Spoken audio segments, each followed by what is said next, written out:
Okay, so I have a quick email that a guy named Chris emailed me about a story that, or an experience that he had with Bigfoot.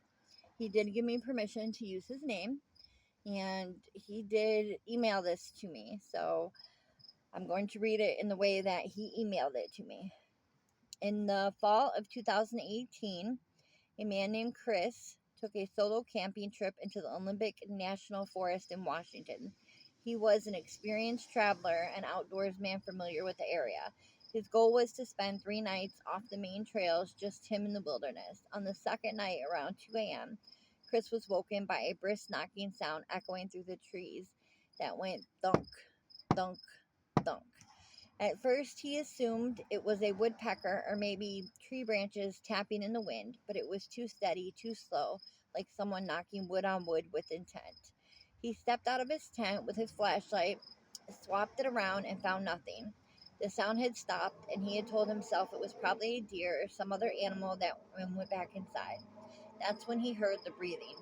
Deep, deep, heavy exhales just beyond the nylon wall of his tent. It wasn't an animal. No sniffing, no snorting, just breathing, long, measured breaths, almost like someone was standing there listening. Chris didn't move. He slowly reached for his knife, then breathing. Then the breathing continued for about a minute, then stopped. By morning, nothing was out of place. No footprints, no signs of wildlife, just the memory of the heavy breathing. That evening, just before dusk, he climbed a ridge nearby to get some cell service and check in with his brother. He took a photo of the forest valley below. When he looked at the photo later that night, he noticed something strange far in the background. On the edge of the tree line, there was a tall, dark figure standing upright. It wasn't there when he took the shot, or at least he hadn't seen it.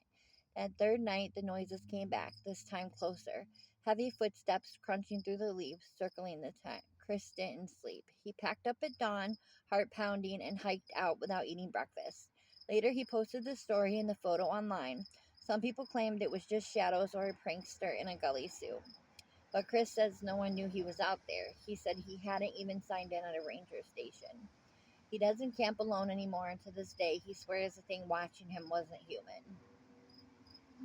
Thank you, Chris, for sharing. And yeah, I wouldn't go back either. I mean, I probably wouldn't camp alone anyway. But the Olympic National Forest of Washington. I'll have to look into that.